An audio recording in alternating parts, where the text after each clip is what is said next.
Everyone, welcome to my channel. आज हम बहुत ही मोस्ट इम्पोर्टेंट टॉपिक को लेके आए हैं, suppository. B pharma first semester का 4th यूनिट में जो टॉपिक दिया है सपोजिटरी, उसको लेके आए हैं। देखते हैं आज हमें क्या क्या पढ़ना है। Introduction, advantage and disadvantage, type suppository base क्या होते हैं, method of preparation, evolution and displacement value. अगर हम इसकी डेफिनेशन की बात करें तो सपोजिटरी जो है हमारी सेमी सॉलिड डोजेस फॉर्म होती है। इसको डायरेक्टली हम बॉडी कैविटी के अंदर इंसर्ट कराते हैं। Body cavity just like rectum, vaginal, urethra, यहाँ पे हम क्या करते हैं, इसको इंसर्ट कराते हैं। जैसे ही इसको बॉडी कैविटी में हम इंसर्ट कराते हैं तो वहां जाके सपोजिटरी क्या होती है, सॉफ्ट होती है, मेल्ट होती है और अपना लोकल और सिस्टमैटिक इफेक्ट शो करती है। अगर बात करें सपोजिटरी वर्ड कहाँ से आया है, सपोजिटरी वर्ड जो है लैटिन वर्ड से लिया गया है, सपोनेरिन, सपोनेरी, जिसका मतलब होता है टू प्लेस अंडर या टू पुट बीनीथ, मतलब कि कैविटी के अंदर अपन को इसको रखना है। अगर इसके एडवांटेजेस की बात करें तो ये फर्स्ट पास मेटाबॉलिज्म को क्या करता है, अवॉइड करता है।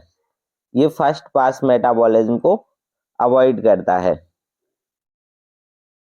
यह लोकल और सिस्टमैटिक दोनों इफेक्ट प्रोड्यूस करता है। यह अनकॉन्शियस पेशेंट्स को भी हम दे सकते हैं, जो बेहोशी की हालत में है उस पेशेंट को भी दे सकते हैं। इजी टू बच्चों के लिए और बूढ़ों के लिए भी ये क्या होता है, पेशेंट्स के लिए क्या होता है, इजी टू एडमिनिस्ट्रेट होता है। इसमें कोई भी गैस्ट्रिक इरिटेशन नहीं होता है, अनलाइक ओरल ड्रग। जैसे ओरल रूट से ड्रग लेते थे तो गैस्ट्रिक इरिटेशन होने के चांसेस होते थे। अगर डिसएडवांटेज की बात करें तो इरिटेंट ड्रग कैन एडमिनिस्ट्रेड, जिन ड्रग से हमें इरिटेशन कॉज होती है उसको हम एडमिनिस्ट्रेट नहीं कर सकते हैं। दूसरा क्या है, पेशेंट को एम्बेरसमेंट होती है, ड्रग को लेने में क्या होती है, एम्बेरसमेंट होती है। अगर इस थर्ड क्या है, अगर इसको हमने स्टोर में लो टेम्परेचर पर रख दिया तो ये क्या होता है, बिफोर एडमिनिस्ट्रेड ही क्या हो जाएगा, मेल्ट हो जाएगा। कांट, इसको हम आसानी से प्रिपेयर नहीं कर सकते हैं और इसकी कॉस्ट जो है बहुत ज्यादा होती है। ये क्या होता है, जो रेक्टम में माइक्रोबियल फ्लोरा प्रेजेंट होता है उसकी वजह से ये ड्रग क्या होती है, डिग्रेडेड होने के चांसेस होते हैं। टाइप ऑफ सपोजिटरी की बात करें तो टाइप ऑफ सपोजिटरी ये 5 टाइप के होते हैं, rectal suppository, vaginal suppository, urethra suppository, nasal suppository and year cons, जिसे एनेरियाज कहते हैं। ईयर कॉन्स को क्या बोलते हैं, एनेरियाज।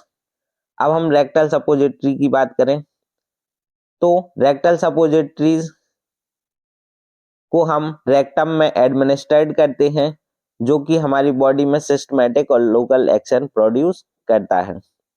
ये जो है कौन शेप के होते हैं या टॉर्पीडो शेप के होते हैं। रेक्टल सपोजिटरी के साइज की बात करें तो एडल्ट के लिए 4 ग्राम वेट होता है और चाइल्ड के लिए 1 ग्राम वेट होता है। वेजाइनल सपोजिटरी, इसे हम पैसरीज बोलते हैं, इसको डायरेक्टली हम क्या करते हैं, वेजाइना में इंसर्ट कराते हैं।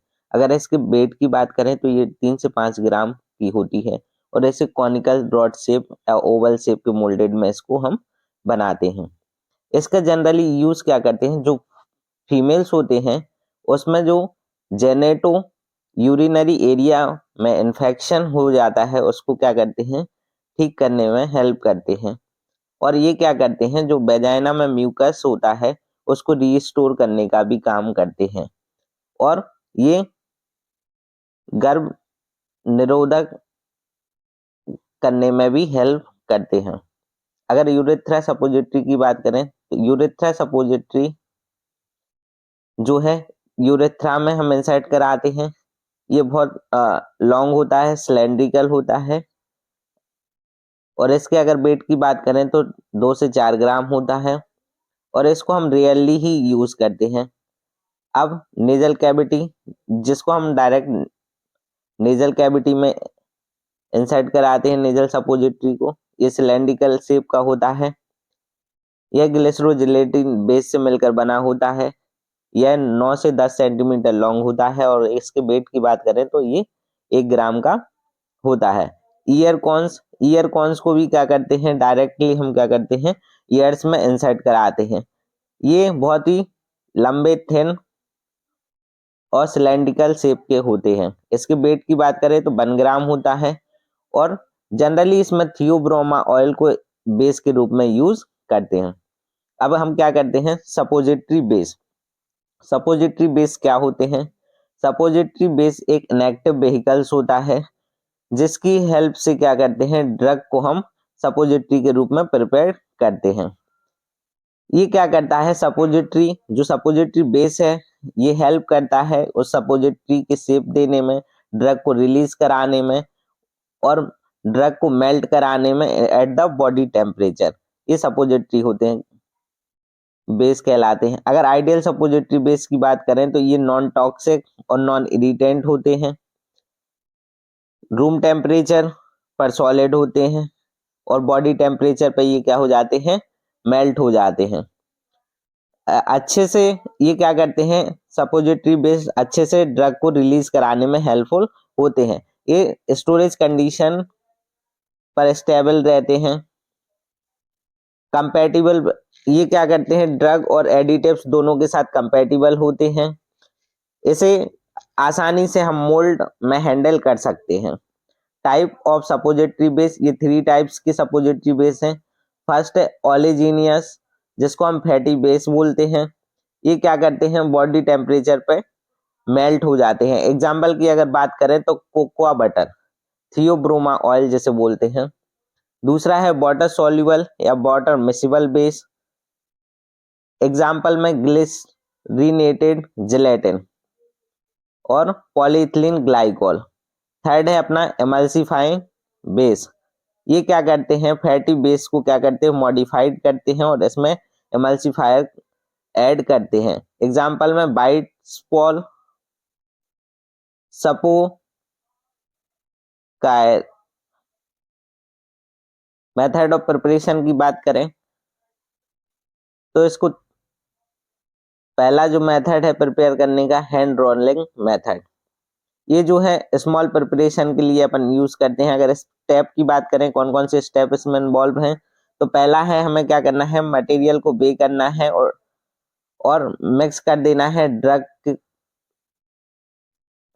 ड्रग को हमें बेस के साथ मिक्स कर देना है, फिर उसका मास फॉर्म कर लेना है, डो टाइप का बना लेना है। फिर उसको क्या करना है, सिलेंड्रिकल रोड जैसा बना लेना है हाथों की हेल्प से और फिर इसको इक्वल लेंथ में मैं इसको क्या कर लेना है, काट लेना है और इसको बुलेट शेप या टॉर्पीडो शेप में बनाना होता है। सेकंड मेथड की बात करें तो कंप्रेशन मेथड। कंप्रेशन मेथड कब यूज करते हैं, जो ड्रग हीट सेंसिटिव होती हैं उनके लिए हम कंप्रेशन मेथड का यूज करते हैं। अगर इस स्टेप की बात करें तो अभी हमें क्या करना है, ड्रग को फाइनली पाउडर बेस के साथ ऐड कर देना है। इसको मिक्सचर को कंप्रेशन मोल्ड में कंप्रेस करना है एक प्रेशर के साथ और सपोजिटरी इसमें फॉर्म हो जाती है। थर्ड, मोल्डिंग या फ्यूजन मेथड। इसको लेबोरेटरी या इंडस्ट्रियल प्रिपरेशन के रूप में यूज करते हैं। पहले क्या करना है, सपोजिटरी बेस को मेल्ट करना है वाटर बाथ में, फिर क्या करना है, ड्रग को डिसॉल्व कर देना है मोल्टेन बेस, जो अभी हमने वाटर बेस में क्या किया था, सपोजिटरी बेस को मेल्ट किया था उसी में ऐड कर देना है। फिर क्या करना है, उसको मिक्सचर को लुब्रिकेटेड मोल्ड्स, जो सांचे होंगे उसमें लुब्रिकेशन के लिए कुछ अपन ने लगाया हुआ है, उसमें क्या कर देंगे, हम इसको पोर कर देंगे। फिर क्या करेंगे, उस मोल्ड को में जिसमें कि हमने सपोजिटरी बेस और एपीआई वगैरह मिलाया हुआ है, इसको कूल होने के लिए रख देंगे। फिर हम क्या करेंगे, जब कूल हो जाएंगे, सॉलिड फॉर्म क्रिएट कर लेंगे, तो फिर हम क्या करेंगे, सपोजिटरी बेस को वहां से, सपोजिटरी को मोल्ड से हम निकाल लेंगे। अगर एवोल्यूशन टेस्ट की बात करें तो एवोल्यूशन टेस्ट में अपना uniformity test, disintegration test, content uniformity test, melting point determination test, assay of active content और जनरल अपीयरेंस टेस्ट। अगर यूनिफॉर्मली ऑफ टेस्ट की, बेट टेस्ट की बात करें तो इसका पर्पस क्या होता है, ये क्या करता है, इंश्योर करता है कि सपोजिटरी में कितना मेडिकामेंट या कितना अमाउंट यूनिफॉर्मली है। प्रोसीजर क्या होता है कि हमें पहले 20 सपोजिटरीज अलग अलग लेनी है, उसका एवरेज वेट हमें कैलकुलेट करना है, पहले एक, फिर दूसरा, फिर तीसरा, ऐसे इस तरीके से हमें इसका क्या करना है, वेट को कैलकुलेट कर लेना है। फिर हम देखेंगे कि इसमें कितना परसेंटेज ऑफ डेविएशन आ रहा है। अगर अपने एवरेज वेट के अकॉर्डिंग अगर डेविएशन आ रहा है तो हम इसको ले लेंगे। जैसे इसकी लिमिट जो इंडियन फार्माकोपिया और ब्रिटिश फार्माकोपिया के अकॉर्डिंग क्या होती है, ज्यादातर जैसे हमने 20 सपोजिटरी ली है तो इसमें नॉट मोर देन 2 सपोजिटरी में मतलब कि 20 में से अगर 2 अगर +-5 का वेरिएशन आ रहा है तो ये पॉसिबल है, अगर ज्यादा आ रहा है तो हम ये टेस्ट क्या हो, ये सपोजिटरी जो है फेल्स हो जाएंगे।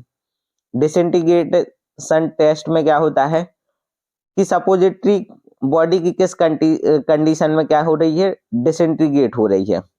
प्रोसीजर अगर देखा जाए तो सपोजिटरी को डिसइंटीग्रेशन टेस्ट apparatus में क्या करना है, प्लेस कर देना है। उसका टेम्परेचर जो है 36 to 37 डिग्री सेल्सियस, जो कि बॉडी टेम्परेचर के जैसा होता है।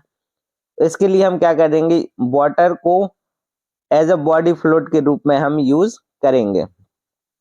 अगर हम इसके टाइम लिमिट की बात करें तो 30 मिनट का टाइम होता है, फार्माकोपिया के अकॉर्डिंग डिपेंड करता है। मेल्टिंग पॉइंट डिटरमाइन टेस्ट, इसका पर्पस क्या है, किस टेम्परेचर पे हमारा सपोजिटरी बेस जो है मेल्ट हो रहा है। प्रोसीजर की बात करें तो हमें सपोजिटरी को वाटर बाथ में क्या कर देना है, प्लेस कर देना है। फिर हमें धीरे धीरे करके क्या करना है, टेम्परेचर को इंक्रीज करना है। टेम्परेचर को इसलिए इंक्रीज करेंगे, पहले लोएस्ट टेम्परेचर रखेंगे, फिर थोड़ा सा इंक्रीज करेंगे, फिर थोड़ा सा इंक्रीज करेंगे, फिर देखेंगे कि किस टेम्परेचर पे ये हमारा सपोजिटरी बेस जो है मेल्ट हो रहा है। जिस भी टेम्परेचर पे ये सपोजिटरी बेस मेल्ट होगा उसको हम क्या कर लेंगे, रिकॉर्ड कर लेंगे। आइडियल रेंज जो है slightly body temperature 30 to 36 degree Celsius के बिलो होता है। जनरल एप्रियर टेस्ट की बात करें तो ये फिजिकल क्वालिटी को देखने के लिए यूज करते हैं, जैसे कि शेप और साइज, सरफेस उसकी स्मूथ है कि नहीं है, इसमें कोई क्रैक्स तो नहीं है, कोई बबल्स तो नहीं बने हैं, इसमें डिस्कलरेशन तो नहीं है, ब्लूमिंग तो नहीं आई हुई है, इसलिए जनरल अपीयरेंस टेस्ट हम करते हैं।